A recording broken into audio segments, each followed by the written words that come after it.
Hello friends, आज मैं आपके साथ इकोनॉमिक्स का एक और टॉपिक लेके आया हूँ और टॉपिक का नाम है इन्वेस्टमेंट। शुरू करने से पहले बता दूं कि इस चैप्टर का नाम है theory of employment and output और इस चैप्टर के सारे लिंक्स आपको इस वीडियो के डिस्क्रिप्शन में मिल जाएंगे। तो इस वीडियो में मैं डिस्कस करूंगा इन्वेस्टमेंट क्या है, इसका मीनिंग और इन्वेस्टमेंट के टाइप्स क्या होते हैं वो भी डिस्कस करेंगे। ठीक है, तो चलिए शुरू करते हैं without wasting any time. Investment is another important determinant of aggregate demand and thereby of the level of income, employment and output. आपको पता है ना एग्रीगेट डिमांड का क्या फॉर्मूला है, सी प्लस आई। तो सी तो हमने पिछली वीडियोस में डिस्कस कर लिया और सी के थ्रू एस भी निकाल लिया। ठीक है, अब हम डिस्कस कर रहे हैं इन्वेस्टमेंट की बात। तो इन्वेस्टमेंट एक एग्रीगेट डिमांड का काफी इंपॉर्टेंट हिस्सा है, कंपोनेंट है। In the modern macro economic analysis investment is taken in the sense of real investment. तो आजकल इन्वेस्टमेंट को रियल इन्वेस्टमेंट के तौर पर लिया जाता है।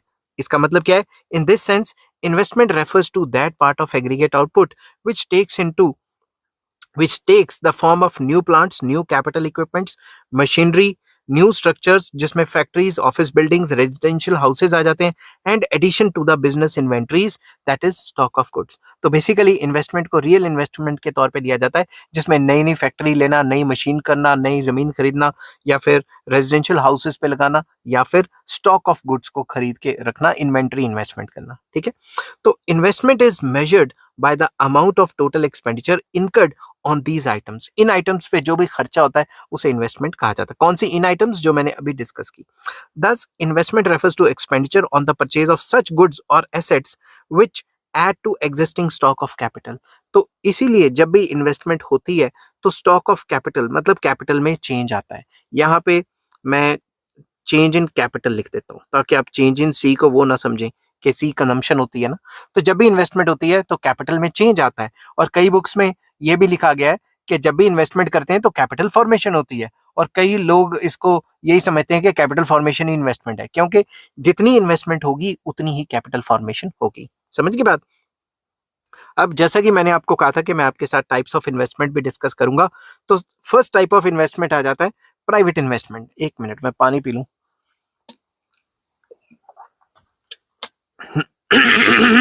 सॉरी,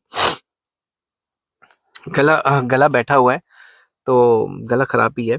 तो प्राइवेट इन्वेस्टमेंट क्या होता है? Private investment refers to the expenditure incurred by the private entrepreneurs on the purchase of capital goods like plants, machinery, factories, offices, inventories etcetera. तो प्राइवेट इन्वेस्टमेंट वो इन्वेस्टमेंट है जो प्राइवेट एंटरप्रेन्योर या private firms करती हैं। किनके ऊपर? Plant खरीद लिया, मशीनरी खरीद ली, प्लांट बना लिया, कोई फैक्ट्री बना ली, ऑफिसेज बना लिए या इन्वेंट्री रख ली। Investment in the private sector is motivated solely by profit motive. तो मेन मकसद प्राइवेट इन्वेस्टमेंट का क्या होता है? प्रॉफिट कमाना।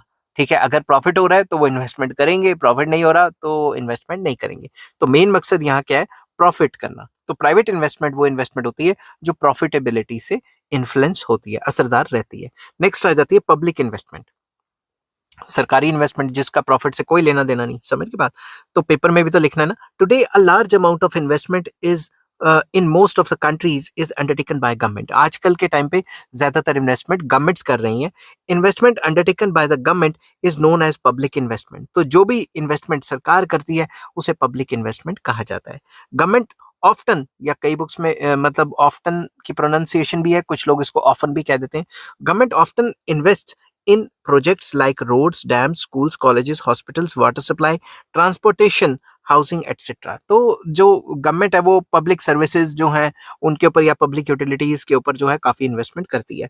Public investment is largely motivated by public welfare. तो मेन मकसद क्या होता है? पब्लिक वेलफेयर करना मेन मकसद है। ठीक है, प्राइवेट इन्वेस्टमेंट में मेन मकसद क्या था? प्रॉफिट कमाना। गवर्नमेंट इसलिए नहीं पैसा लगाती कि प्रॉफिट कमाए, गवर्नमेंट का मेन मकसद होता है पब्लिक वेलफेयर करना। थर्ड टाइप ऑफ इन्वेस्टमेंट आ जाती है इंड्यूस्ड इन्वेस्टमेंट। तो ये इंड्यूस्ड इन्वेस्टमेंट क्या होती है? Induced investment is that investment which is undertaken as a result of change in the level of income. तो बेसिकली इंड्यूस्ड इन्वेस्टमेंट वो इन्वेस्टमेंट होती है जो इनकम के चेंज होने से होती है या फिर कह लो लेवल ऑफ इनकम पे डिपेंड करती है। इनकम होएगी तो आप इन्वेस्टमेंट करोगे, अगर उस प्रोजेक्ट से इनकम ही नहीं होगी तो आप इन्वेस्टमेंट नहीं करोगे। ठीक है, an increase in the level of income leads to an increase in the demand for consumer goods।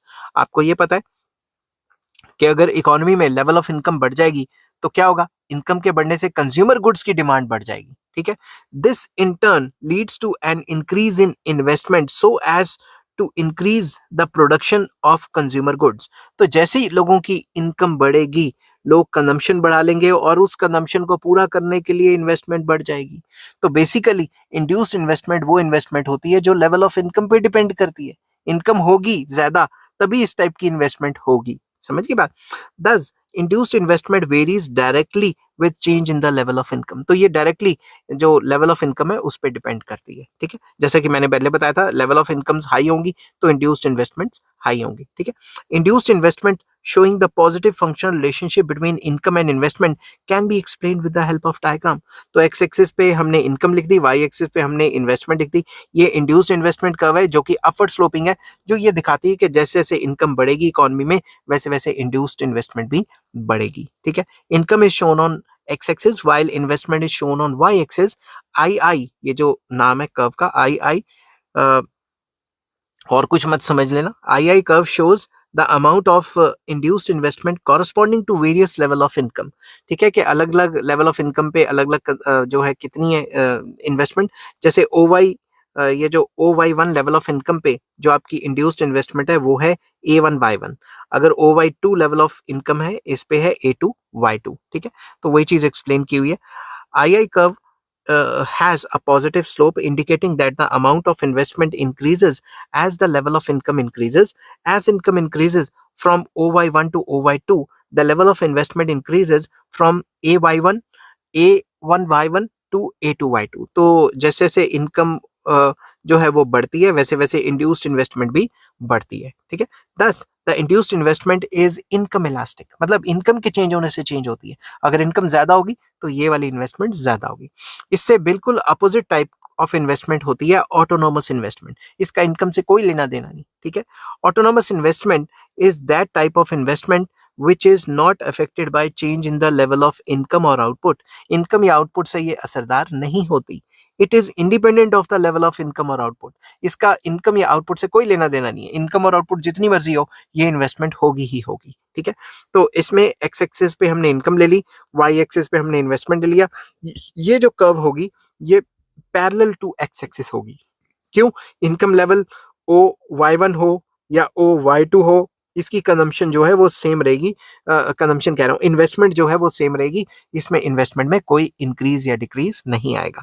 अब एक्सप्लेन करते हैं इसको। The curve for autonomous investment is AI। आजकल AI तो आर्टिफिशियल इंटेलिजेंस को कहते हैं मगर वैसे ही नाम दे दिया यहाँ पे AI, which is horizontal line parallel to X axis. It indicates that the amount of investment is same. Amount of investment इतना ही रहेगा, 0A या फिर OA कह सकते हो, at all levels of income.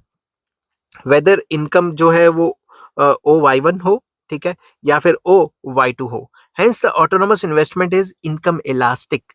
Most of the investment made by the government is autonomous is income in elastic. मैंने income elastic बोल दिया जल्दी जल्दी में। इनकम इन इलास्टिक है मतलब इनकम के चेंज होने से चेंज नहीं होगी। ठीक है, most of the investment made by the government is autonomous investment. Government को इनकम से क्या लेना देना। गवर्नमेंट कहती है भाई इन्वेस्टमेंट करो, सड़कें बनाओ, स्कूल कॉलेज बनाओ, इनकम की नहीं देखनी सरकार ने, क्योंकि मेन मकसद वेलफेयर हो जाता है।